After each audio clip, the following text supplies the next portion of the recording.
안녕하십니까. 커피를 말하는 남자 커말람입니다. 커피 등급을 나누는 기준은 여러 가지고요. 제가 그걸 영상으로 한번 찍어본 적이 있었는데요. 이번에는 그 중에서 결점도에 대해 좀 더 자세히 알아볼까 합니다. 결점도 하니까 생각나는 게 예전에 제 선생님이 한번 에티오피아 그레이드 4를 방송 때문에 구매를 하셨었거든요. 아마도 그게 에티오피아 하라 내추럴이었을 거예요.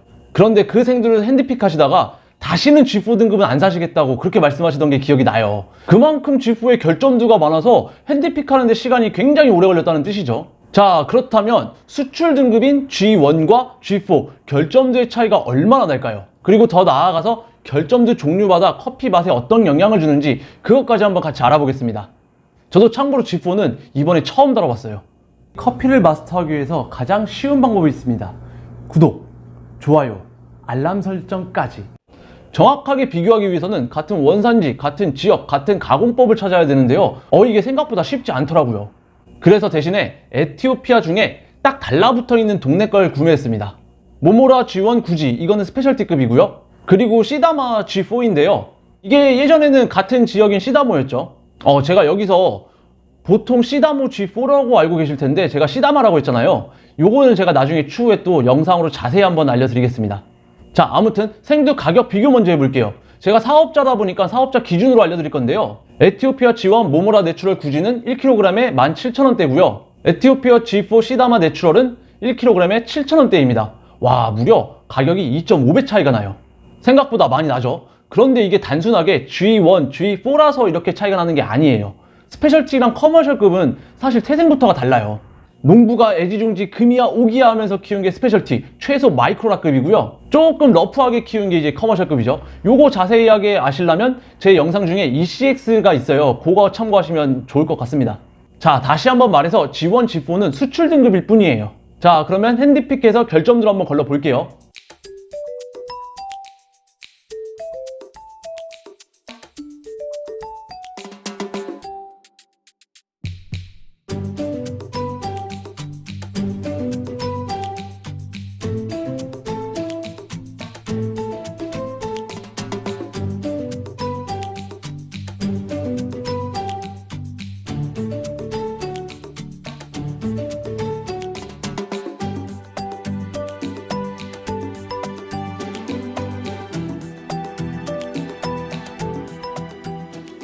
핸드픽을 하는 모습을 2배속이나 아니면 좀 잘라서 이렇게 보여드리고 싶었는데 제가 G4 처음 다뤄봤다고 했잖아요. 제가 깜짝 놀랐습니다. 이게 금방 끝날 것 같은 양이 아니더라고요. 그래서 촬영을 중간에 접어버렸어요. 제가 G4를 핸드픽 하다가 스스로 타협점을 찾게 되더라고요. 그러니까 이게 무슨 말이냐면 와, 이 결점들까지 빼면 이게 볶을 게 남아있나? 이런 생각이 들어서 요거는 그래도 나중에 빼자, 한번 볶아보자, 이렇게 타협점을 찾게 된다는 거예요. 그리고 냄새부터가 다르더라고요. G4는 살짝 쿰쿰한 냄새가 납니다. 예. 제가 내추럴 핸드픽 할 때 굉장히 좋아하거든요. 그 달짝지근한 과육 같은 냄새가 나서. 그런데 G4 내추럴은 이건 쿰쿰한 냄새가 나더라고요. 반대로 G1 모모라 내추럴 구지는 달달한 냄새, 제가 좋아했던 그 내추럴 냄새가 났었고요. 자, 그럼 거두절미하고 바로 결과 알려드릴게요. G1에서 결점도가 67g이 나왔고요. G4에서는 총 115g이 나왔어요. 그런데 제 생각보다는 결점도 차이가 크지 않더라고요. 여러분도 그렇게 느껴지지 않나요? 2배밖에 차이가 안 나? 그런데 결점도의 종류를 알고 나시면 많은 차이라는 걸 느끼실 수 있을 거예요. 그 결점도의 종류를 알기 위해서는 걸러낸 결점들을 다시 한번 분류해야 되잖아요. 그런데 결점도 종류가 너무 많다 보니까 일일이 하나하나 분류하면 너무 시간이 오래 걸릴 것 같아서 좀 세 분류로 묶었습니다. 자, G1 먼저 알려드릴게요. 곰팡이 피해, 해충 피해를 받은 게 9g 나왔고요. 깨졌거나 가공 중에 변형이 됐거나 조개 껍데기 결점도가 49g 나왔어요. 마지막으로 미성숙 과발효된 결점도가 9g 나왔고요. 이어서 G4 알려드릴게요. 순서대로 40g, 34g, 39g이 나왔어요. 그러니까 G4 등급은 해충 피해, 곰팡이 피해가 굉장히 많이 나왔어요. 자, 그러면 이제 이 생두 결점두가 어떤 맛을 내고 어떤 모양을 하고 있는지 궁금하시죠? 같이 한번 자세히 알아볼게요. 먼저 곰팡이로 인해서 부분적으로 색상이 변형된 그런 생두인데요. 애초에 생두를 가공할 때 건조를 잘못해서 생길 경우도 있고요. 가공은 잘했는데 운송이나 보관할 때 너무 습한 곳에 보관하다 보면 이렇게 곰팡이가 생길 가능성이 있습니다. 당연히 곰팡이 냄새가 나고요. 로스팅 했을 때도 불쾌한 맛이나 냄새를 내고요. 그 다음 해충 피해인데요. 해충 피해는 이제 곰팡이 피해랑 비슷비슷해요. 그런데 요거는 작은 동그란 구멍이 있어요. 이 구멍이 커피 체리를 좋아하는 청공충이라는 벌레가 만들어낸 구멍이고요. 타르향과 불쾌한 쓴맛을 냅니다. 자, 이 두 개는 당연히 걸러내야 되겠죠. 딱 봐도 정상이 아니잖아요. 우리 과일 고를 때도 골거나 곰팡이 쓸거나 벌레 먹은 거 안 먹잖아요. 아니면 그 부분만 잘라서 먹고. 이 생두도 마찬가지예요.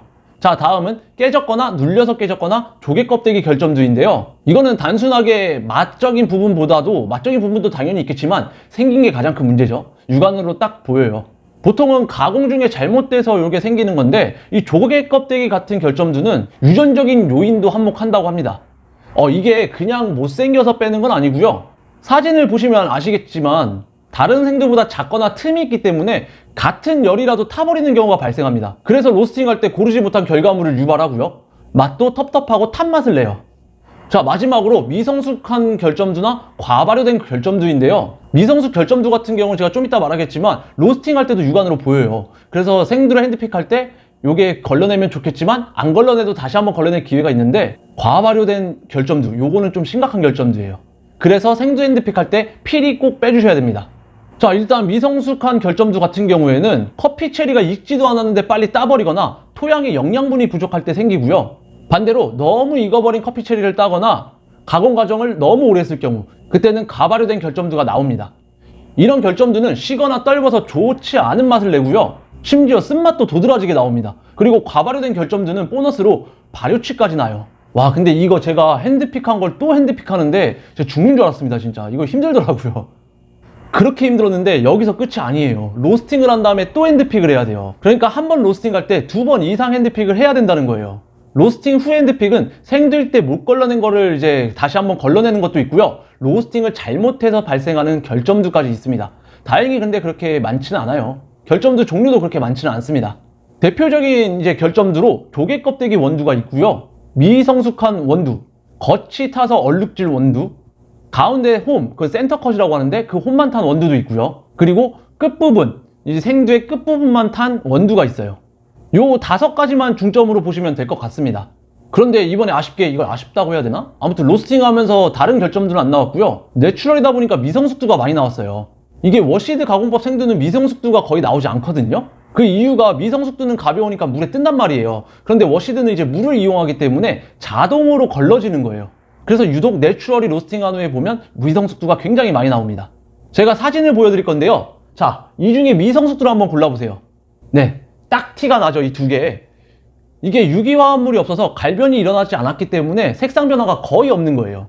자, 아무튼 로스팅한 원두에서는 조개 껍데기 원두하고 미성숙 원두만 나왔는데요. G1은 13g, G4는 50g이 나왔어요. 와, 50g? 굉장히 많이 나왔어요. 얼룩덜룩 하더라고요, 바둑이 마냥. 이게 제가 아까 전에 타협점을 봤다고 그랬잖아요. 이 관대하게 넘어간 그 핸드픽이 로스팅한 후의 결과물로 나오는 거예요. 자, 결과적으로 로스팅한 다음에 나온 결과물이 G1은 789g이고요. G4는 709g이었어요. 자, 여기까지가 결점두였는데요. 제가 이 2kg을 하나하나 한번 눈 빠지게 보다 보니까 느낀 게 좀 많았어요. 제 주변 사람들도, 제 친구들도 많이 그런 얘기를 하는데요. 그냥 저렴한 생두를 산 다음에 결점도 골라내고 마진을 많이 남겨라. 뭐 이렇게 좋은 것만 쓰냐. 사람들 커피 맛도 모른다. 이런 말을 많이 들었어요. 근데 저는 이거 핸드픽 한 다음에 도저히 못 쓰겠더라고요. 아니, 핸드픽하는 시간을 따져보면 인건비가 더 나올 것 같더라고요. 그리고 또 하나 드는 궁금증이, 저는 당연히 이거 방송 때문에 하나하나 이제 핸드픽을 골라냈는데 공장에서는 과연 이걸 얼만큼 걸러낼지, 핸드픽을. 와, 이거 인건비 장난 아닐 것 같은데. 그렇다고 G4 등급을 사용하지 말라는 건 아니에요. 이걸 사용하시려면 그만큼 핸드픽에 더 신경을 쓰셔야 된다는 거예요. 마지막으로 유튜브를 하고 그리고 바리스타 분들과 교류를 하면서 느낀 게 있는데요. 진짜 요즘 바리스타 분들 추출에 굉장히 신경을 많이 쓰세요. 변수 하나도 놓치지 않고 진짜 열심히 빡세게 공부하시더라고요. 그래서 지금 바리스타 분들 이 영상 보고 계시잖아요. 더 공부하시려고. 자, 그런데 바리스타 분들의 그 열정과 실력이면 사실 충분합니다. 네, 커피 맛 충분할 것 같아요, 진짜. 그렇다면 원두는 어떠신가요? 아무리 추출 변수를 막았다고 한들 원두의 변수를 못 막는다면 그게 진짜 여러분들이 원하는 추출의 커피가 나올까요? 아니, 우리 그렇잖아요. 과일 하나를 사 먹더라도 싱싱한 거, 달 거 이런 거 골라서 먹잖아요. 곰팡이 쓴 거, 벌레 먹은 거 절대 안 사잖아요. 그거랑 똑같다고 생각하시면 됩니다. 자, 아무튼 다음 영상은 제가 진짜 소중하게 핸드픽한 G1과 G4 맛 비교 영상을 가지고 한번 찾아뵙겠습니다. 네, 지금까지 커피를 말하는 남자 커말람이었습니다. 감사합니다.